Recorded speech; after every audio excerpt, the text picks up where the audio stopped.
欢迎来到这片无垠的星海，请找一个舒服的姿势，深呼吸，慢慢闭上你的眼睛。想象一下，你正漂浮在绝对的宁静之中，四周是深邃的宇宙，无数的繁星像钻石般镶嵌在黑天鹅绒上。我们常常以为宇宙是永恒的，星星会永远闪烁。但如果我告诉你，你所看到的宁静只是一场宏大毁灭前的假象呢？今天，我们要去见证宇宙中最令人胆寒，却又最不可思议的奇观——一颗巨大恒星的死亡爆炸。别害怕，虽然这个答案或许会让你对自然的力量感到敬畏，但在这狂暴的终结里，隐藏着极致的宁静与我们起源的秘密。准备好开始这段旅程了吗？让我们一起潜入星辰的内心。在见证爆炸之前，我们需要先了解这颗正在跳动的宇宙心脏。什么是恒星？很多人以为它只是一团燃烧的火球，就像我们在地球上点燃的篝火。但这是一个美丽的误会。恒星，比如我们的太阳，其实是一个巨大、精密的引力与核能的平衡体。在它的中心，难以想象的高温和高压正在将氢原子揉碎，融合成氦。这个过程释放出巨大的能量，拼命地向外推挤。而与此同时，恒星自身那庞大到令人窒息的质量产生的引力，又在无情地向内挤压。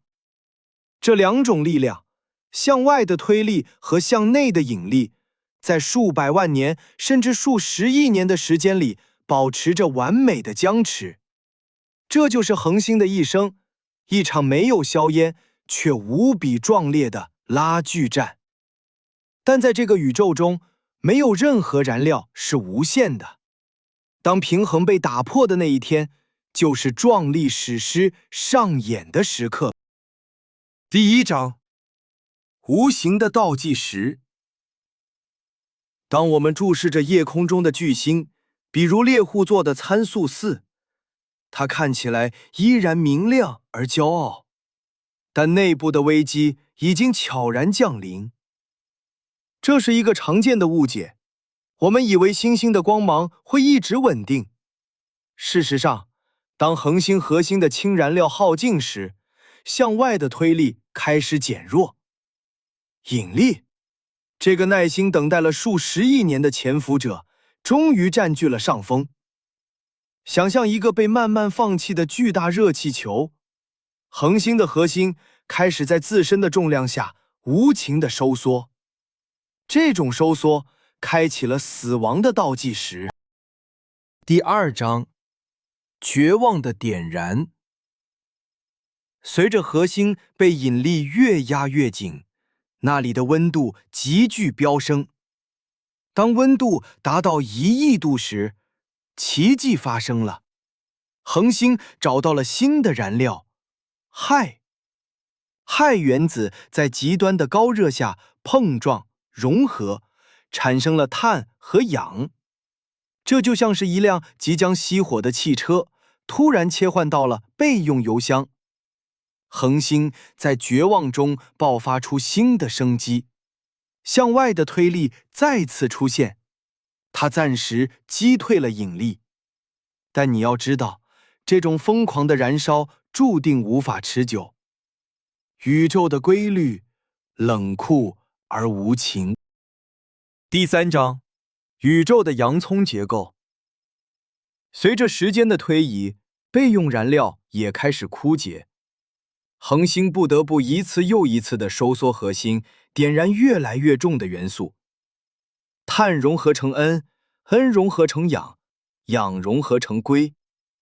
这个时候，如果你能切开这颗恒星，你会发现它就像一个巨大的发光洋葱，每一层都在燃烧不同的元素，而最中心的地方，温度已经达到了惊人的30亿度。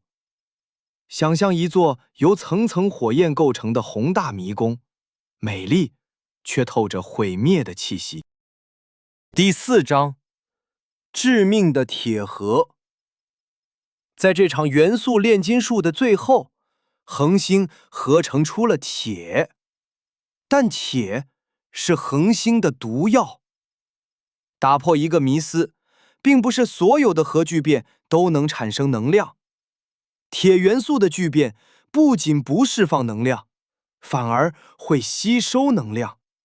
这就好比你往熊熊燃烧的炉火中突然倒进了一大盆冰水。恒星核心的能量源泉在这个瞬间彻底枯竭了，向外的推力瞬间消失，引力终于迎来了他期盼已久的绝对胜利。第5章，寂静的断裂点。此时的铁盒已经被压缩到了极致，它的大小只有地球一般，但质量却超过了太阳。这里有一个物理学上的极限，叫做钱德拉塞卡极限。当铁盒的质量越过这个无形的界限时，就连原子内部的电子也无法支撑这可怕的重压了。想象一根紧绷到极致的弓弦，在静谧的太空中，随着咔嚓一声无形的脆响，支撑恒星核心的最后一丝力量崩溃了。第6章，深渊般的自由落体。接下来发生的事情超出了人类直觉的理解。在几分之一秒内，那个和地球一样大的铁盒向内发生灾难性的坍缩，它的外层物质以相当于光速1/4的恐怖速度向着中心坠落。想象一下，一整座珠穆朗玛峰在眨眼间被压缩成一粒沙子。这是一种极度爆裂，却又在黑暗内部默默进行的自由落体。在这个瞬间，这颗恒星已经死了，只是它的表面还不知道。第7章，不可思议的反弹。当坍缩的核心被挤压到一个城市的规模时，它达到了物理法则允许的绝对致密状态——中子态。此时，它变得比最坚硬的钢铁还要坚硬数十亿倍。那些以亚光速坠落的外层物质，狠狠地撞击在这个坚不可摧的墙壁上，就像一个超级巨大的网球以不可思议的速度撞击地面，然后发生猛烈的反弹。这种反弹产生了一道向外推进的无与伦比的冲击波。第8章，幽灵粒子的诞生。在核心坍缩的最深处，质子和电子被揉捏在一起，变成了中子，并释放出海量的微小粒子——中微子。这是一个迷思的终结。我们以为爆炸的主角是光和火，不，超新星爆发释放的99%的能量，都是由这些被称为幽灵粒子的中微子携带的。它们几乎不与任何物质发生反应。想象一下，在这极其狂暴的内核中，数以亿兆计的幽灵正悄无声息地穿透正在崩塌的星体。第9章，看不见的海啸。这些中微子形成了一股隐形的海啸，以光速向外冲刷。它们携带的能量比太阳在其整个100亿年生命中辐射出的总能量还要多。虽然它们像幽灵，但因为数量太过庞大，它们在穿过恒星致密的外层时，依然留下了痕迹。闭上眼睛，感受这股无形的巨大推力，它正在从内部撕裂这颗曾经伟大的恒星。这是宇宙中最深邃的暗流。第10章，停滞的冲击波。让我们回到那道因反弹而产生的冲击波，它正试图向外冲破恒星的重重外壳，但恒星太庞大、太稠密了，冲击波在穿透这些物质时，消耗了太多的能量。它就像是在浓稠的糖浆中艰难前行，速度越来越慢。不可思议的是，这道原本足以毁灭一切的冲击波，竟然在恒星内部停滞了。它似乎无法逃脱引力的囚笼，这颗恒星似乎将要在沉闷中死去。第11章，幽灵的救援。就在冲击波即将消亡的绝望时刻，那些紧随其后的中微子海啸赶到了。虽然大多数中微子穿透了物质，但仍有极少部分被停滞的冲击波后面的物质吸收。这微小的吸收，就像给濒死的火焰注入了纯氧。停滞的冲击波被重新加热，获得了无比巨大的动能。它仿佛一头苏醒的巨兽，带着不可阻挡的狂怒再次向外冲锋。这一刻，毁灭已成定局。第12章，破茧而出的光芒。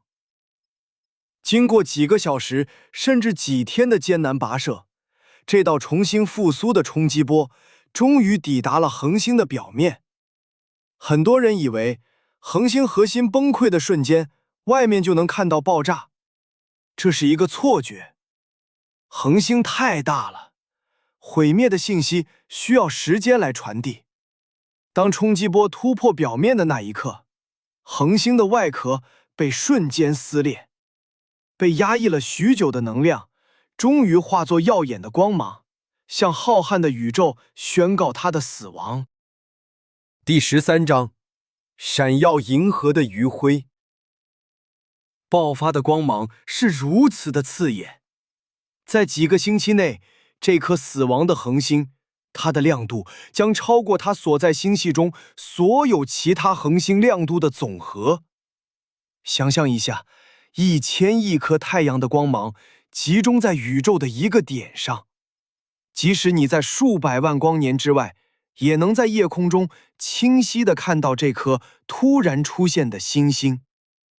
它是如此的光芒万丈，却又带着一种凄美的走向终结的哀伤。在这光芒中，你感到了内心的平静吗？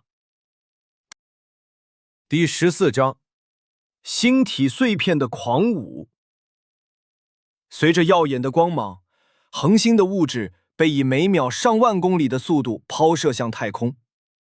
这些物质被称为喷发物，它们不是杂乱无章的垃圾，而是一场极其壮丽的宇宙风暴。想象一朵由炽热气体构成的，比我们的太阳系还要大数万倍的玫瑰，在漆黑的真空中绚丽地绽放。它的颜色随着元素的冷却，从蓝白变成橙红，描绘着毁灭的画卷。第15章，无声的终极毁灭。在这里，我们需要打破好莱坞电影带来的刻板印象。在太空中，这样的惊天大爆炸是听不到任何声音的，因为太空中没有空气来传播声波。想象一下，这个极其震撼的画面，眼前是比10000亿个核弹还要猛烈的爆炸，物质被无情的撕裂、抛射，但你的耳边只有永恒的死一般的寂静。这种极度爆裂与极度寂静的结合，是一种难以言喻的宇宙之美。第16章，致命的辐射之雨。如果你身处这颗超新星附近，光芒并不是最可怕的，爆炸会释放出致命的伽马射线和 X 射线，这是一种看不见的死亡之雨。如果地球距离这场爆炸只有几十光年，那么这些高能辐射会在瞬间剥离我们的大气层，摧毁臭氧层，让地球表面的所有生命暴露在宇宙的致命射线下。想象那无形的风暴扫过行星，剥夺一切生机。宇宙在展现美丽的同时间，也展示了它的冷酷。第17章，宇宙的炼丹炉。但这不仅仅是一场毁灭，它更是伟大的创造。记住，恒星内部只能合成到铁元素。那么，宇宙中的金、银、铂，甚至制造核能的铀，是从哪里来的呢？答案就在这里。在超新星爆发这极度高温、高压的瞬间，物质在冲击波中剧烈碰撞，打破了所有的规则。那些比铁更重的元素，就在这毁灭的瞬间被强行锻造出来。每一次闪耀，都在向宇宙播撒着财富。第18章，你与星辰的羁绊。现在，请深呼吸，摸摸你自己的脉搏，你感受到了吗？你血液中流淌的铁元素，你骨骼中的钙元素，甚至你佩戴的金戒指，无一例外都是在数十亿年前某一颗超新星爆发的瞬间诞生的。这是一个极其浪漫的真相。我们不是宇宙的旁观者，我们就是星辰的碎片。每一次你仰望星空，你其实是在仰望你的来处。你的生命源于一场壮丽的毁灭。第19章，漫长的消散。超新星的光芒不会永远持续。几个月后，随着放射性元素的衰变，光芒开始逐渐暗淡。那朵巨大的、扩张的气体玫瑰变得越来越稀薄，它开始与周围星际空间中的冷气体混合。想象一下，一滴彩色的墨水滴入了无限广阔的清水中，它在慢慢扩散，慢慢变淡，仿佛这颗恒星正在宇宙中做着最后一次深长的呼气，将自己的灵魂完全交还给虚空。第20章，尘埃落定之后。当耀眼的光芒散去，当疯狂膨胀的气体飞向远方，爆炸的中心还剩下什么？一个常见的误解是，恒星爆炸后就什么都不存在了。并非如此。恒星的外壳虽然被炸飞，但它那个曾引发一切灾难的致密核心，往往会被留下来。这个遗迹是宇宙中最极端、最怪异的物体之一。它静静地潜伏在黑暗中，犹如死亡后的幽灵，等待着被重新发现。第21章，极致致密的中子星。如果恒星残留的核心质量适中，它就会变成一颗中子星。这是一个完全超乎常理的星球，它的大小只有一座城市那么大。但如果你从它上面挖下仅仅一茶匙的物质，它的重量将相当于地球上的一座喜马拉雅山。想象一下，将全人类的质量压缩进一颗方糖里，在这里，引力大到连原子的结构都被完全压碎了。它是绝对的坚硬，绝对的孤独。第22章，旋转的宇宙灯塔。这些诞生的中子星往往还保留着坍缩前的角动量，这导致它们以极其疯狂的速度自转，有的甚至每秒旋转数百次。它们强大的磁场会从两极喷射出强烈的辐射光束。当这些光束扫过地球时，我们的射电望远镜就能接收到极其规律的脉冲信号。我们称它们为脉冲星。闭上眼睛，想象这漆黑宇宙中有一座孤傲的灯塔，正不知疲倦地闪烁着，指引着时间的流逝。第23章，走向无尽的深渊。但如果那颗死去的恒星质量实在太大，大到连中子态也无法抵抗引力的吞噬呢？那么，最可怕也最迷人的天体诞生了——黑洞。在这里，所有的物质向内坍缩到一个无限小的起点，引力强到连宇宙中速度最快的光也无法逃脱它的束缚。很多人以为黑洞是贪婪的吸尘器，其实不是，它只是一个有着极强引力的无底洞。它安静地停留在那里，连时间在它的边缘都会停止流淌。第24章，美丽的星云墓地。让我们把目光从核心移开，看看那些被抛射出去的外层物质。随着时间的推移，数万年甚至数百万年过去，这些物质在太空中扩散成巨大而绚丽的云团，这就是超新星遗迹，也是我们常说的星云。如果你看过哈勃望远镜拍摄的照片，那些呈现出粉色、蓝色、绿色的梦幻般的轻纱，就是恒星美丽的坟墓。在这里，毁灭与艺术达到了完美的统一。第25章，蟹状星云的诉说。历史曾经记录过这样的奇迹：在公元154年，中国宋朝的天文学家在太空中发现了一颗白天也能看到的克星。它在天空中闪耀了整整23天，才渐渐暗去。今天，我们将望远镜对准那个位置，看到的是一团美丽的蟹状星云。在星云的中心，正是一颗高速旋转的脉冲星。千年前的光芒虽然消逝，但它留下的轻柔低语，至今仍在宇宙中回荡。你听见了吗？第26章，黑暗中的孕育。这片美丽的星云墓地并不是故事的终点，那些充满着重元素的气体和尘埃在太空中静静地漂浮。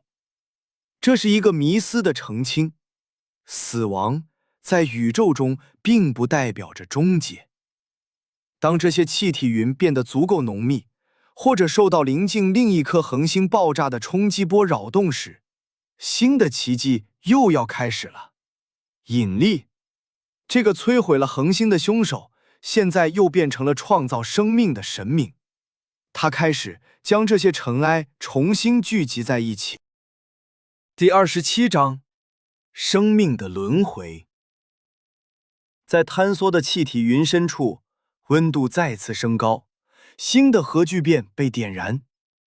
是的，在死去的恒星的废墟上，新一代的恒星诞生了。而那些被老恒星锻造出来的碳、氧、铁等重元素，则在新生恒星的周围聚集成了一颗颗岩石行星。想象一下，一颗蔚蓝色的星球，在漫长的岁月中冷却，孕育出海洋。这正是我们太阳系以及我们地球的起源故事。